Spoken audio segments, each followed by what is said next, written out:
Tolong ya, cepat lunasin uang study tour kamu. Aku gak mau bayar lagi, Pak. Kamu gila? Ya udah, berarti kamu gak ikut study tournya. Aku udah nanya ke kepala sekolah. Katanya study tour gratis. Terus, uang kita untuk siapa, Pak? Tolong ya, cepat lunasin uang. Jam 11. Pasti besok pagi jam 11 aku udah jalan-jalan sama teman.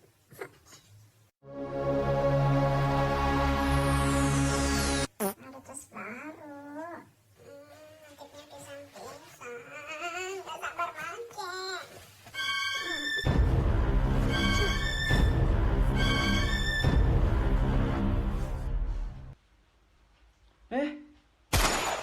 Lu belum tidur? Udah jam berapa nih? Tunggu dulu. Ini anak besok mau pergi study tour belum tidur jam segini. Tidur gak lu? Lihat aja, kalau sampai besok lu telat, jangan salahin siapapun di rumah ini.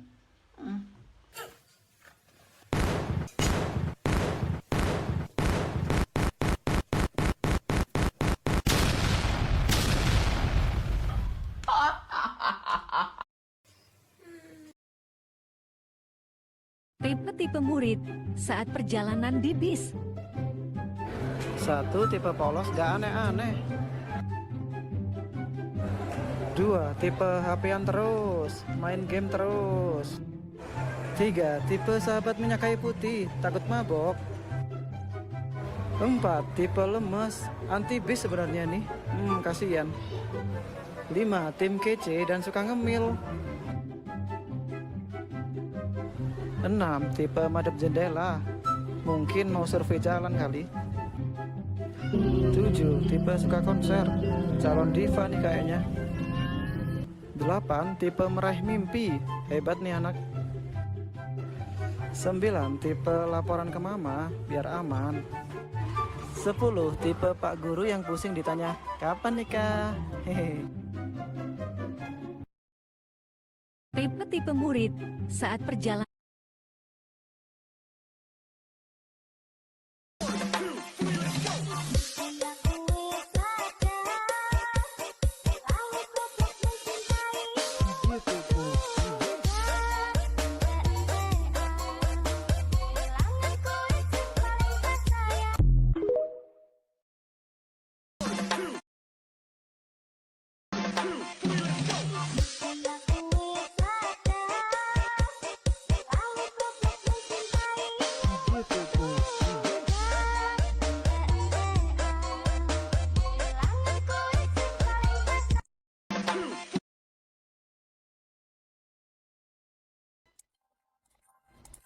Skip. But when does this game get fucking good?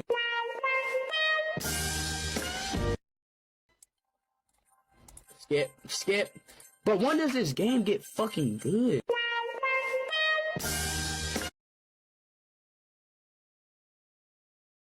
Tukan belum tidur. Kamu nih besok mau study tour loh, kamu nggak tidur. Aduh mah, ya ntar lagi tidur. Ntar lagi tidur. Besok awas kamu telat bangun ya, nanti kamu ditinggal loh. Iya mah, iya sekarang tidur.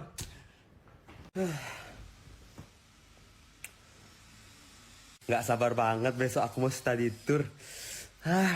Pasti seru. Mau tidur dulu supaya besok nggak ngantuk. Aduh, nggak bisa tidur anjir, nggak sabar besok. Seru banget nih pasti. Nanti gue duduk di dekat jendela, pasti seru banget sambil ngeliat-ngeliat jalan gitu. Nggak sabar nih. Tukan.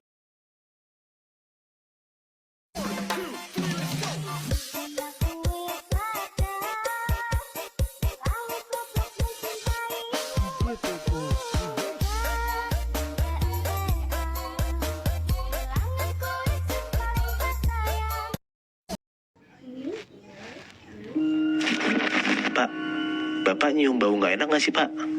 Nah, si Bapak ini ngomong, orang lain. Kamu pernah nonton film Limitless? Entahlah, aku lupa. Kalau pernah, mungkin kamu ingat karakter utamanya menemukan pil khusus yang bisa bikin dia ingat semua pengalaman dan pengetahuan, serta memakainya kapan saja dia butuh. Andaikan itu benar, kita belajar banyak hal selama hidup, tapi tetap nggak paham semuanya, sebab kita lupa banyak informasi. Kenapa ini terjadi? Bagaimana agar kita bisa mengingat lebih baik? Sisi Terang mau ngasih tahu kamu beberapa tips menghafal sederhana dan sebuah rumus universal untuk mengingat informasi apapun saat kamu membutuhkannya. Sebagai awalan, yuk kita bahas kenapa kita sering lupa. Otakmu kayak hard disk, ruangannya terbatas. Ingat, Sherlock Holmes, dia nggak bisa menyebut semua planet dalam tata surya. Bukan karena dia bolos sekolah atau apa, tapi karena dia terlalu cerdas buat nyimpen informasi nggak relevan kayak gitu dalam ingatannya. Dengan sengaja dia hapus fakta-fakta yang nggak akan dibutuhkan. Inilah yang dilakukan otakmu. Otak melindungimu dari kebanyakan informasi. Itu sebabnya semua data baru disimpan dalam ingatan jangka pendek, bukan jangka panjang. Jadi jika kamu nggak mengulangi atau memakainya, kamu akan cepat sekali melupakannya. Psikolog Jerman Hermann Ebbinghaus meneliti ingatan dan mekanismenya. Dia menggambarkan kurva lupa yang menunjukkan bahwa cuma sejam setelah belajar hal baru, kita lupa lebih dari setengah informasi yang telah dipelajari. Sorry, apa itu tadi? Bagaimanapun, sehari kemudian kita cuma ingat sekitar 30%. Nah, kamu tahu kemana arahnya? Cara mengingat semuanya. Untuk menyimpan informasi dalam ingatanmu lebih lama, kamu harus memasukkannya ke dalam ingatan jangka panjang. Ada teknik menghafal yang disebut pengulangan berjangka. Agar informasi tersimpan lebih lama dalam ingatanmu, kamu harus memasukkannya ke dalam ingatan jangka panjang. Menghafal paksa nggak begitu efektif dalam hal ini, sebab otakmu nggak bisa menalar informasi dengan cepat dan membentuk asosiasi yang kuat. Di sini, semua tergantung pada alasan kenapa kamu belajar sesuatu. Cara menghafal sesuatu dengan cepat. Situasi pertama adalah saat kamu harus mempelajari informasi dengan cepat, memakainya sekali dan melupakan sebagian besar darinya. Mirip persiapan ujian, kan? Kalau kamu pernah mengalami situasi di mana kamu cuma punya waktu semalam buat persiapan, kasih like video ini ya. Untuk menghafal sesuatu dengan cepat, ulang informasi langsung setelah kamu pelajari. Pengulangan kedua setelah 15-20 menit. Kamu nggak perlu kembali ke informasi antar pengulangan. Istirahat saja dan lakukan sesuatu yang lain. Biarkan otakmu rileks.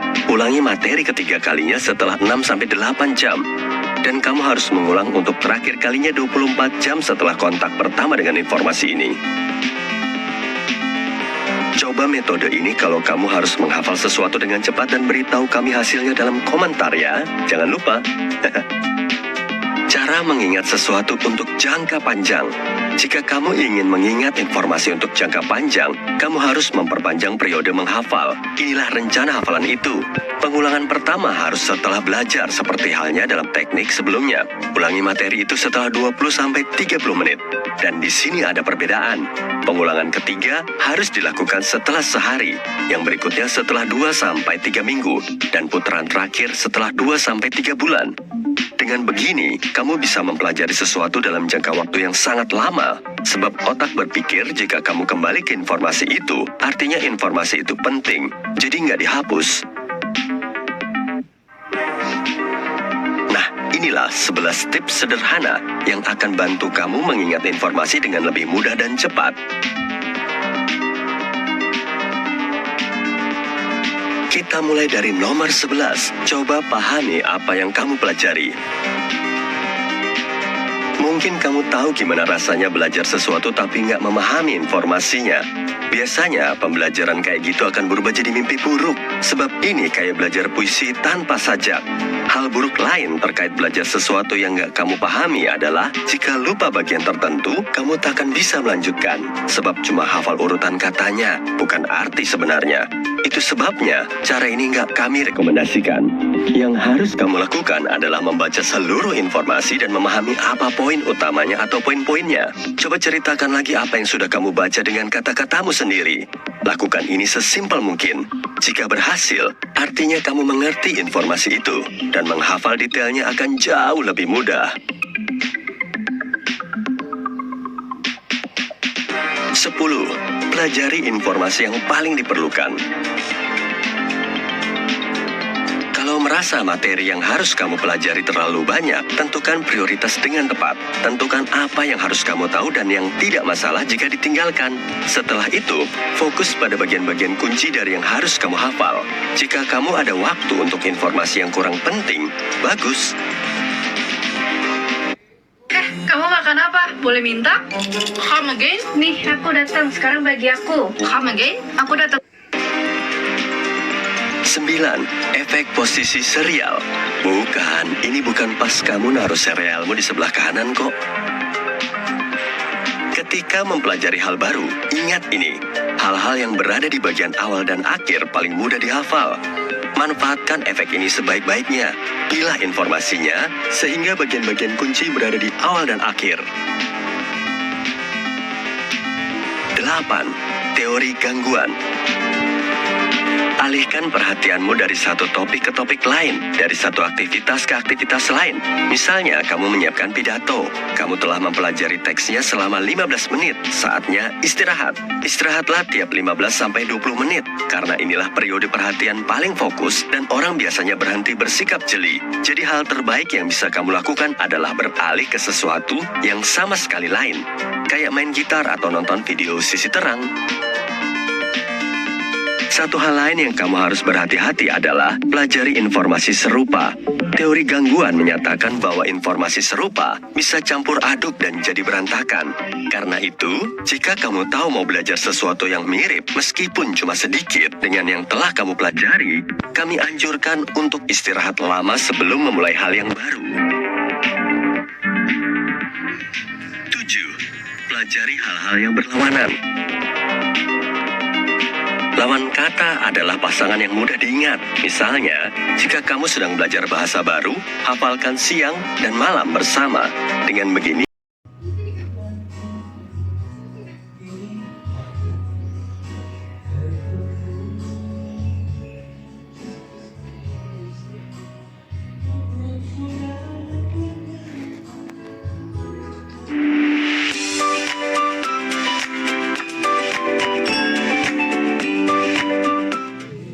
Adik-adik semua, bagaimana kabar kalian hari ini? Semoga selalu dalam keadaan sehat ya dan tetap semangat untuk belajar dari rumah. Baiklah adik-adik, di video kali ini sedikit berbeda dengan video-video sebelumnya. Nah, pada video sebelumnya Bu Tride memaparkan materi, namun pada video kali ini Bu Tride akan membahas mengenai soal ujian untuk kelas 6 SD ataupun MI anak-anak. Mengingat dalam waktu dekat ini kalian akan menghadapi yang namanya ujian sekolah sebelum kalian lulus ke tingkat SMP nanti adik-adik. Nah, sebelum lanjut ke pembahasan, pastikan kalian sudah klik tombol subscribe dan juga nyalakan lonceng notifikasinya ya. Dan juga jangan lupa share ke teman-teman yang lain agar teman-teman lain juga mengetahui informasi penting ini mengenai pembahasan ujian sekolah. Oke adik-adik, tanpa berlama-lama kita langsung saja membahas soalnya. Oke, di sini Bu Tride sudah menyiapkan beberapa soal-soal yang merupakan soal ujian sekolah maupun ujian nasional yang paling sering keluar di ujian-ujian tahun lalu adik-adik. Nah, adapun mata pelajaran yang akan kita bahas pertama yaitu mata pelajaran Ilmu Pengetahuan Alam atau IPA. Baiklah adik-adik, kita langsung saja ke pembahasan soal yang pertama, yaitu pada ekosistem padang rumput terdapat rantai makanan sebagai berikut. Jika kata punah, maka yang akan terjadi adalah, oke adik-adik, di sini sudah disediakan gambar dari ekosistem padang rumput. Nah, pertanyaannya yaitu jika kata punah, maka yang akan terjadi adalah, oke, kita perhatikan ini adalah kata. Paraphrasing Olga has the ability to convey ideas with much greater clarity. Kecil-kecil so bule.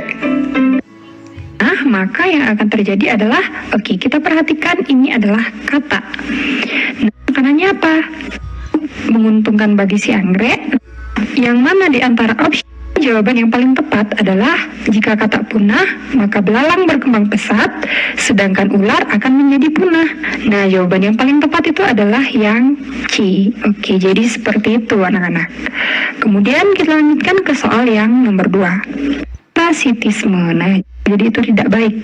Kemudian yang D, menebang pohon yang bukannya oleh si kupu-kupu ini. Kemudian yang D, paku tanduk rusa menempel di pohon sawo. Nah ini juga sama seperti yang A, yaitu komensalisme anak-anak. Sehingga jawaban yang paling tepat itu adalah yang C. Kemudian kita masuk ke soal yang nomor 3. Di bawah ini merupakan contoh cara melestarikan lingkungan hutan adalah yang A, melaksanakan sistem tebang pilih. Jadi kita memilih pohon-pohon yang sudah tidak produktif untuk ditebang atau pohon-pohon yang sudah tua anak-anak. Kemudian yang B, memindahkan semua satwa ke kebun binatang. Ini salah. Kemudian yang C, melakukan penebangan pohon di hutan untuk dijadikan perkebunan sawit. Ini juga salah anak-anak. Karena kita mengeksploitasi tempat tinggal satwa-satwa liar. Jadi itu tidak baik. Kemudian yang D, menebang pohon yang masih produktif. Nah ini juga salah. Jadi pohon-pohon yang masih produktif itu biasanya akan menghasilkan begitu banyak oksigen anak-anak. Jadi tumbuhan produktif itu tidak boleh ditebang. Maka jawaban yang paling tepat adalah yang A. Kemudian kita yang dilakukan oleh tumbuhan pada ilustrasi tersebut bertujuan untuk yang A, melindungi diri dari hewan pemangsanya, bukan anak-anak. Kemudian yang B, memperoleh makanan dengan mudah, salah.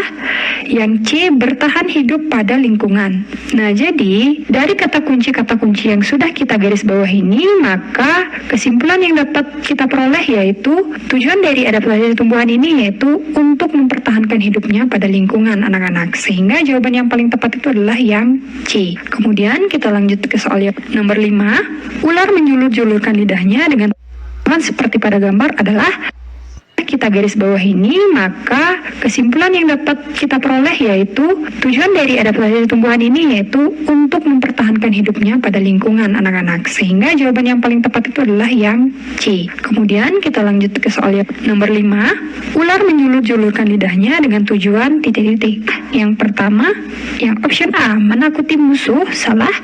Kemudian yang kedua, memberi jejak, juga bukan. Yang ketiga yaitu mendeteksi melalui bau. Dan yang D, berkomunikasi. Nah, jadi tujuan ular menjulur-julurkan lidahnya itu adalah bertujuan untuk mendeteksi bau anak-anak. Sehingga jawaban yang paling tepat itu adalah yang C. Kemudian kita lanjut soal yang 6. Perhatikan gambar berikut. Perbedaan Gondo, iya betul sekali. Nah pertanyaannya, perbedaan cara adaptasi dari teratai dan eceng gondok yaitu, nah kita lihat dari akarnya anak-anak. Akar dari tumbuhan yang A atau tumbuhan teratai ini terbenam di lumpur, sedangkan tumbuhan yang B atau eceng gondok ini tumbuhannya mengambang di air anak-anak. Nah sehingga perbedaan cara adaptasi yang dimiliki oleh kedua tumbuhan ini yang paling tepat itu adalah jawaban yang C, betul sekali. Kemudian kita lanjutkan ke soal yang nomor 7. Perhatikan daftar berikut. Bangunan perumahan itu akan menyebabkan berkurangnya resapan air atau tanah-tanah yang menyerap air itu semakin berkurang anak-anak. Kemudian pembangunan di bantaran sungai itu tidak berpengaruh terhadap resapan air. Nah sehingga kegiatan manusia yang menyebabkan berkurangnya daerah resapan air itu adalah nomor 1 dan juga nomor 3. Maka jawaban yang paling tepat itu adalah yang B. Oke, kita lanjutkan ke soal yang nomor 8. Tsunami Banten mengakibatkan kerusakan lingkungan hidup. Upaya yang dapat dilakukan untuk mengatasi hal tersebut adalah yang A, menggalakkan pembangunan kembali rumah dan bangunan yang roboh. Kemudian yang B, melakukan kegiatan pemulihan dengan penanaman kembali pepohonan atau reboisasi. Bisa jadi. Kemudian penataan ulang dan membangun gedung pencakar langit. Nah, dengan adanya gedung pencakar langit ini, maka akan mengurangi daerah resapan. Jadi jawabannya salah. Kemudian yang D, menyarankan warga untuk transmigrasi ke daerah lain. Nah, itu bukan usaha untuk mengatasi hal tersebut. Nah, maka jawaban yang paling tepat itu adalah yang B.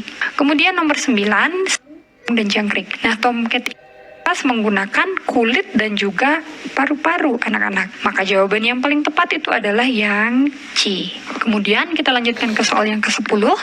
Perhatikan gambar berikut. Nah, di sini ada daur hidup yaitu nyamuk sempurna, lalat sempurna, dan jangkrik tidak sempurna. Nah, maka jawabannya yang paling tepat itu adalah yang C, anak-anak. Oke, kita lanjutkan ke soal yang nomor 11. Perhatikan gambar berikut. Sendi yang ditunjukkan oleh anak panah adalah, kalian perhatikan yang ditunjukkan itu adalah bagian ini, anak-anak. Nah, bagian yang ditunjuk ini adalah pergelangan kaki. Jadi, sendi yang ada di dalam pergelangan kaki itu adalah sendi engsel, anak-anak. Jadi, jawaban yang paling tepat itu adalah yang C? Nah, kita bahas yang option A, sendi peluru. Pada sendi peluru itu merupakan sendi yang bergerak ke segala arah. Contohnya itu ada pada tulang lengan atas. Ini adalah fungsinya dari lambung anak-anak.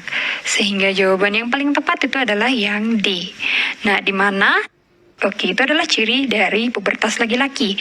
Kemudian yang kedua yaitu tumbuh jerawat juga merupakan ciri pubertas laki-laki.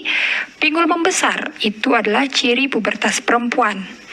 Dada membidang, benar sekali, merupakan ciri pubertas laki-laki. Kemudian dada membesar itu adalah ciri perempuan.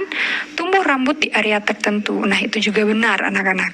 Maka jawaban yang paling tepat itu adalah 1, 2, 4, dan 6. Maka jawabannya adalah yang A. Oke, selanjutnya kita membahas soal nomor 15. Infeksi saluran pernapasan atas atau ISPA adalah infeksi yang menyerang satu komponen saluran pernapasan bagian atas. Bagian saluran pernapasan atas ini sel darah merah yang rendah. Maka yang A, yaitu menggunakan masker saat lingkungan kotor. Pertanyaan selanjutnya yang 16 yaitu dia sering merasakan cepat lelah dalam beraktivitas sehari-hari. Ia tampak pucat dan mudah mengantuk meskipun sudah tidur dengan cukup di malam harinya.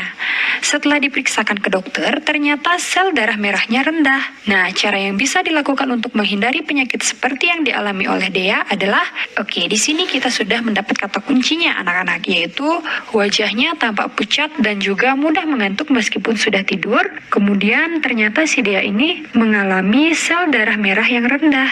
Maka untuk menghindari penyakit seperti ini yaitu, oke, kita lihat option yang A, menghindari minum minuman yang bersoda. Nah, apabila kita mengonsumsi makanan yang mengandung soda, maka salah satu dampaknya adalah kita akan mengalami yang namanya obesitas. Berarti jawaban yang A salah. Kemudian yang B yaitu mengonsumsi makanan yang berserat tinggi. Nah, kita mengkonsumsi makanan yang berserat tinggi apabila kita mengalami yang namanya sembelit. Nah, sembelit itu artinya sulit untuk buang air besar anak-anak. Berarti ini jawabannya juga salah. Yang C, mengurangi makanan yang berkadar gula tinggi. Nah, apabila kita mengkonsumsi makanan yang berkadar gula tinggi, maka nantinya akan menyebabkan gula darah anak-anak. Nah, ini juga bukan merupakan langkah untuk mencegah kekurangan sel darah merah. Nah, yang D yaitu mengkonsumsi makanan yang mengandung banyak zat besi. Nah, makanan yang banyak mengandung zat besi baik untuk mengatasi kekurangan darah merah. Nah, jadi jawaban yang paling tepat itu adalah yang D. Kemudian selanjutnya soal nomor 17. Oksigen di dalam tabung memiliki sifat titik-titik.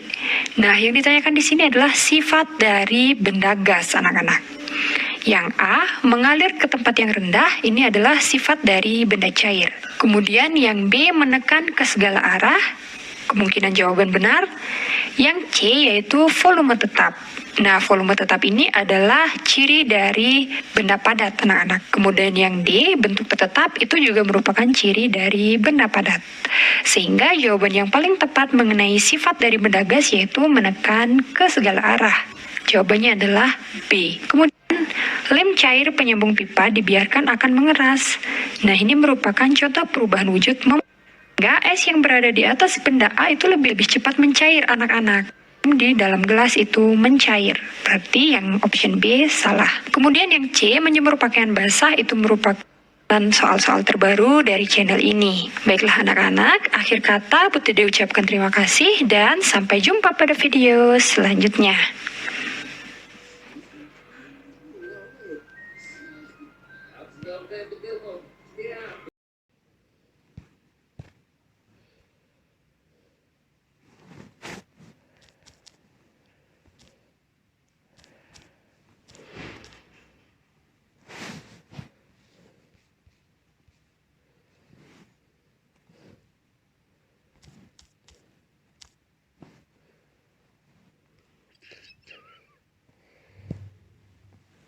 Oh iya, kemarin kan udah daftar di Ada Kami. Limit 80 juta bisa dicicil dengan bunga 0,4%. Jadi sekarang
bisa terdengar.